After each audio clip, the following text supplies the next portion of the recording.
تو انسان کو اپنی حیثیت کا پتہ چل جاتا ہے۔ یا اللہ فرماتی ہے جب وہ ہاتھ میں مل جاتا ہے، جب یہ حیثیت ساری ختم ہو جاتی ہے، آج منسٹر ہے وہ مر گئے، مٹی ہو جاتا ہے، میت بن جاتا ہے، وہ عہدہ بھی چھن جاتا ہے، وہ مرتبہ بھی چھن گیا، وہ مقام بھی چھن گیا، وہ دنیا کی رنگینیاں بھی چھن گئی ہیں، انسان سے پوچھا جائے تو وہ کیا ہو جاتا ہے؟ کیا کام ہوا اس سے پہلے، مرنے کے بعد وہ کیا ہو جاتا ہے؟ کدھر گیا وہ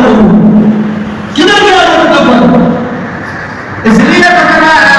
میرے ساتھ میرے نشان سے جیسے، میرے ساتھ میرے نشان سے جیسے،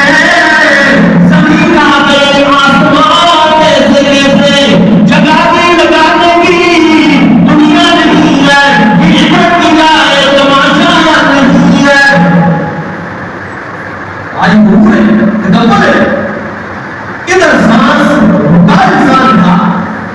ادھر انسان کو میت قرار دیا، لیکن کہتے ہیں میت کو جلدی لے جاؤ، رشتے دار آ رہے ہیں، جمع ہو رہے ہیں، دیکھا جا رہا ہے، آخری دیدار کیا جا رہا ہے، جلدی لے جاؤ جلدی سے، اس کے قبر کا بندوبست کیا جائے، کفن دفن کا انتظام کیا جاتا ہے، کہتے ہیں جلدی جاؤ جلدی لے جاؤ، خراب نہ ہو جائے۔ وہ حیثیتیں ساری دن کی دن فرمایا یمشون الارض عرونا، زمین میں عاجزی سے چلاؤ، اللہ کے بندے ہوئے، اللہ کے بندوں کی صفات عالیہ یہ ہے کہ زمین میں عاجزی سے چلنے والے لوگ نہ ان کی جان میں دور ہو جائے، نہ ان کی خوددار میں دور ہو جائے، ہر انداز سے اس پہ عاجزی ہوتی ہے، انسان ہوتا ہے۔ آج کے دور میں آئے انسان عقل میں آ جاتا ہے، غرور میں آ جاتا ہے، تھوڑا سا دنیا میں حیثیت مل جائے، عہدہ مل جائے، منصب مل جائے، اپنے سے باہر ہو جاتا ہے، غرور و تکبر میں آ جاتا ہے، تھوڑا سا مال مل گیا، غرور آ گیا، تکبر آ گیا۔ نبی کریم صلی اللہ علیہ وسلم فتح مکہ ہے،